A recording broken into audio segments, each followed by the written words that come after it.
Jemaat Tuhan yang saya kasih di dalam Yesus Kristus, selamat berjumpa kembali di malam ini. Saya akan membawa sebuah perenungan untuk kita. Dan saya beri judul ketika iman dalam tantangan. Sebelumnya mari kita berdoa. Tuhan Yesus, kami bersyukur atas kebaikan dan kemurahan Tuhan dalam hidup kami.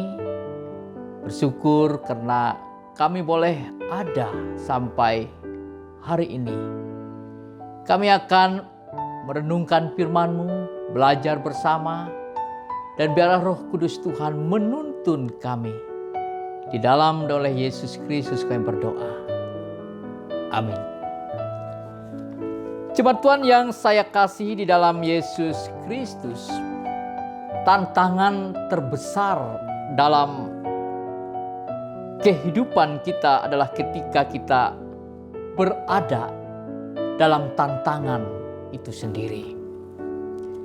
Atau ketika iman kita berada dalam tantangan. Kita lalu berada di persimpangan. Untuk mampu mengolah tantangan itu dengan baik sehingga tampil menjadi pemenang. Atau justru kita tidak mampu mengolah tantangan yang kita hadapi itu. Dan pada akhirnya kita menjadi terpuruk, menyerah, dan pada akhirnya kalah. Jemaat Tuhan, dalam Alkitab kita bisa banyak belajar dari tokoh-tokoh, terutama sekali dari Abraham, yaitu ketika imannya harus menghadapi tantangan atau menghadapi ujian. Dalam Kejadian 22 ayat 9 sampai 10 berbunyi demikian. Sampailah mereka ke tempat yang dikatakan Allah kepadanya. Lalu Abraham mendirikan mezbah di situ. Disusunnyalah kayu, diikatnya Ishak anaknya itu, dan diletakkannya di mezbah itu di atas kayu api. Lalu Abraham mengulurkan tangannya, lalu mengambil pisau untuk menyembelih anaknya. Jemaat Tuhan, dalam teks kita ini mau memperlihatkan dua hal kepada kita.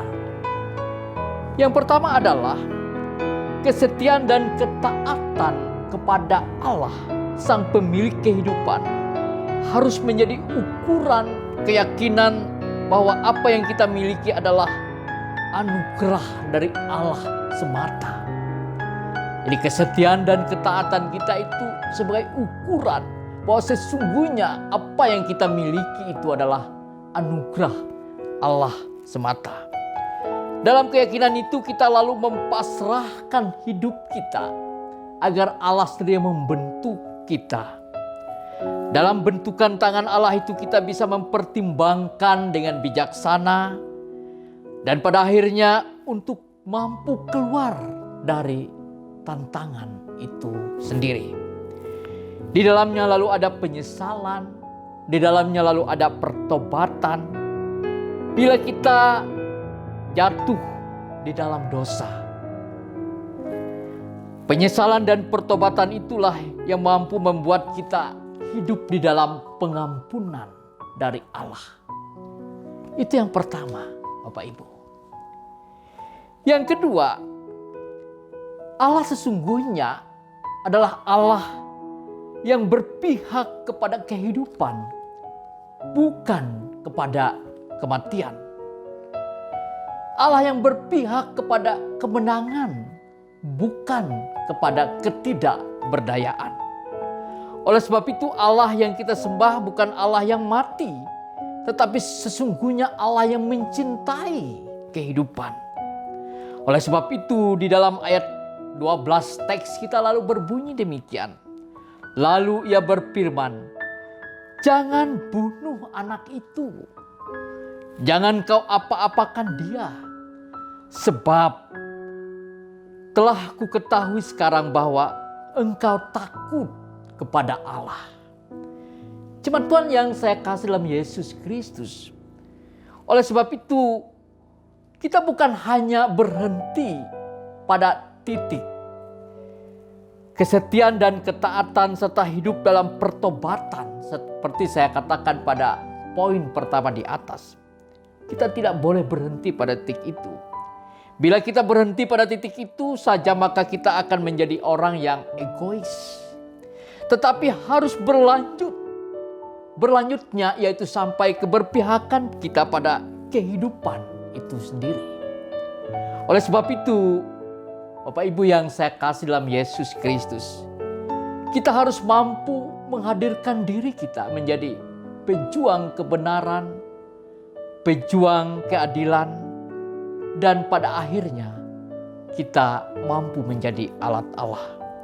Bila itu yang kita lakukan, ketika iman kita berada dalam tantangan, maka kita setelah mampu mengolah tantangan itu dan pada akhirnya tampil menjadi pemenang. Tuhan Yesus memberkati kita. Mari kita berdoa.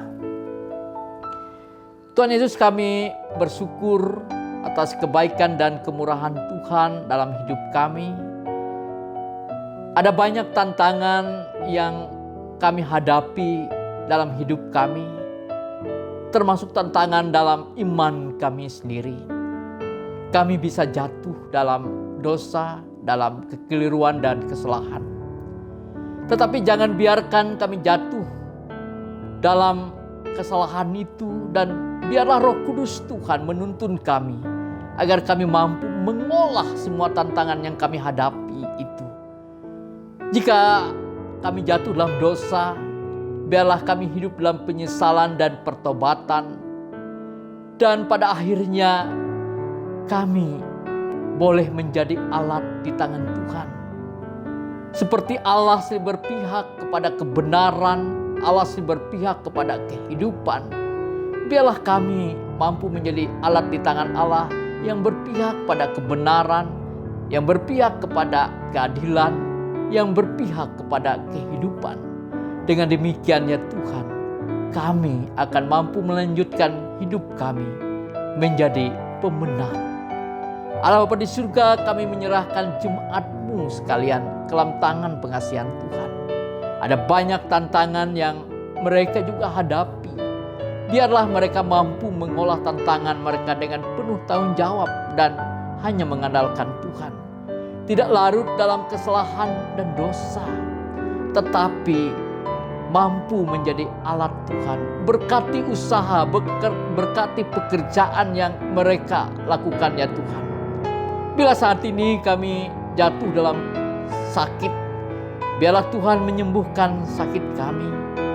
Dan kami percaya Tuhan tidak meninggalkan kami hidup dalam sakit dan kesendirian kami. Sebab kami meyakini bahwa sesungguhnya kasih karunia Tuhan itu melampaui segala sakit penyakit yang kami hadapi. Terima kasih Tuhan, kami serahkan semuanya, hidup kami hanya ke dalam tangan pengasihan-Mu. Di dalam dan oleh Yesus Kristus kami berdoa dan mengucap syukur. Amin.